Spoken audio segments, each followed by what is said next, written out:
তালের এই পিঠাটা আমার এত মজা লেগেছে যে এটা যে আমি কষ্ট করে বানিয়েছি এই কষ্টটা একেবারে সার্থক হয়েছে। তো চলেন শুরু করি। প্রথমে আমি একটা হাঁড়িতে 2.5 চামচের মতো তাল দিয়েছি, এটা আপনি আপনার পরিমাণ মতো দেবেন। এরপর একটু নারকেল কোড়া দিচ্ছি, দিয়ে একটু ভালো করে নেড়ে চেড়ে নিচ্ছি। এরপর আমি এটাতে একটু লিকুইড দুধ দিয়ে দিচ্ছি, 1/2 কাপের মতো লিকুইড দুধ দিব। আমি একবারে দুধটা ঢেলে দিব না, একটু নেড়ে চেড়ে তারপরে বাকি অংশটুকু দিয়ে দিব। এরপর আমি এখানে 2 চামচের মতো চিনি দিচ্ছি। এই পিঠাটা কিন্তু একটু বেশি মিষ্টি হবে, যারা মিষ্টি খান না তারা চাইলে পিঠাটাকে স্কিপ করে যেতে পারেন। এরপরে আমি আরেকটু স্বাদ বাড়ানোর জন্য 1 চামচের মতো গুঁড়া দুধ দিয়ে দিচ্ছি। এরপরে আমি এটাতে 3 চামচের মতো সুজি দিয়ে দিচ্ছি। প্রথম অবস্থায় সুজিটা একটু কম দিতে হবে, যেন সুজিটা তালের মধ্যে বেশ কিছুক্ষণ সিদ্ধ করা যায়, সুজিটা যেন সিদ্ধ হয়ে নরম হয়ে যায়। এরপর আমি এখানে চালের গুঁড়া দিচ্ছি, আপনারা চাইলে আটা দিতে পারেন, বাট চালের গুঁড়াটা দিলে বেশি মজা লাগে পিঠাটা।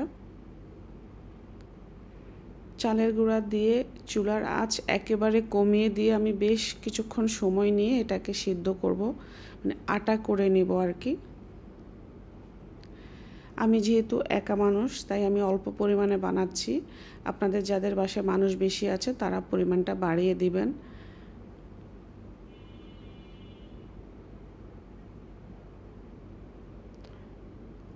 আমরা আটা যেভাবে গোলাই ঠিক ওইভাবে এটাকে গোলাতে হবে।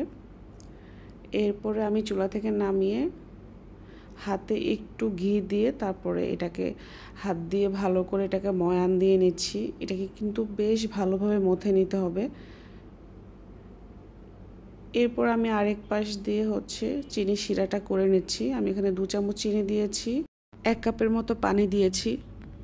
শিরাটা হতে হতে আমি এই পাশ দিয়ে সুচি পিঠাটা বানিয়ে নিচ্ছি। সুচি পিঠাটা বানানো খুবই সহজ, খুবই অল্প পরিমাণে নিয়ে 2 পাশ দিয়ে এরকম চাপ দিয়ে একটু ডলা দিলেই হয়ে যাবে।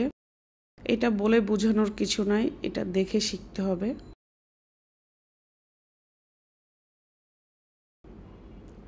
আমি আপনাদেরকে বোঝানোর জন্য আমি কয়েকটা বানিয়ে দেখাচ্ছি।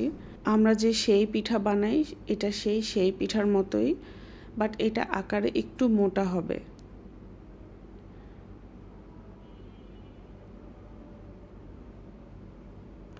এক এক করে আমি সবগুলো সেই পিঠা বানিয়ে নিব।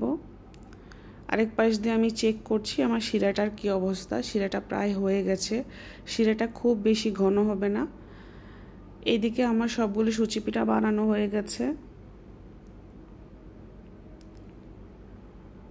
এখন আমি সুচি পিঠাগুলো তেলে ভেজে নিব এক এক করে। তেলটা গরম হয়ে গেলে সুচি পিঠাগুলো দিয়ে দিব। চুলার আঁচটা কিন্তু বাড়িয়ে রাখতে হবে, এটা কম আগুনে ভাজলে কিন্তু পিঠাগুলো একেবারে ভেঙে যাবে, যেটা আমি প্রথমে বুঝতে পারিনি।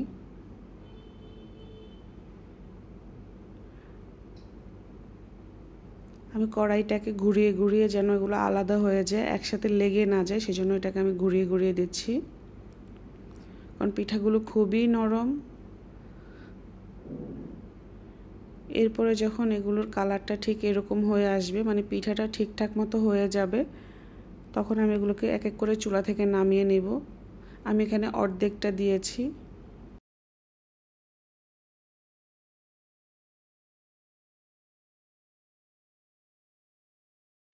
এই গরম অবস্থায় আমি শিরার মধ্যে দিয়ে দিব পিঠাগুলো।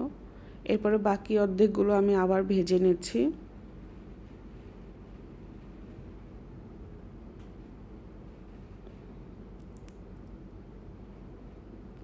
এগুলো যখন ঠিকঠাক মতো হয়ে যাবে তখন আমি উঠিয়ে একবারে সাথে সাথে শিরার মধ্যে দিয়ে দিব। শিরাটা এমনভাবে বানাবেন যেন পিঠাগুলো ডুবে যায় শিরার মধ্যে। 2 ঘন্টা পরে দেখেন কি সুন্দর মতো একেবারে শিরাটা ভিতর পর্যন্ত ঢুকেছে, বেশ মজা লেগেছে। সবাই একবার হলো ট্রাই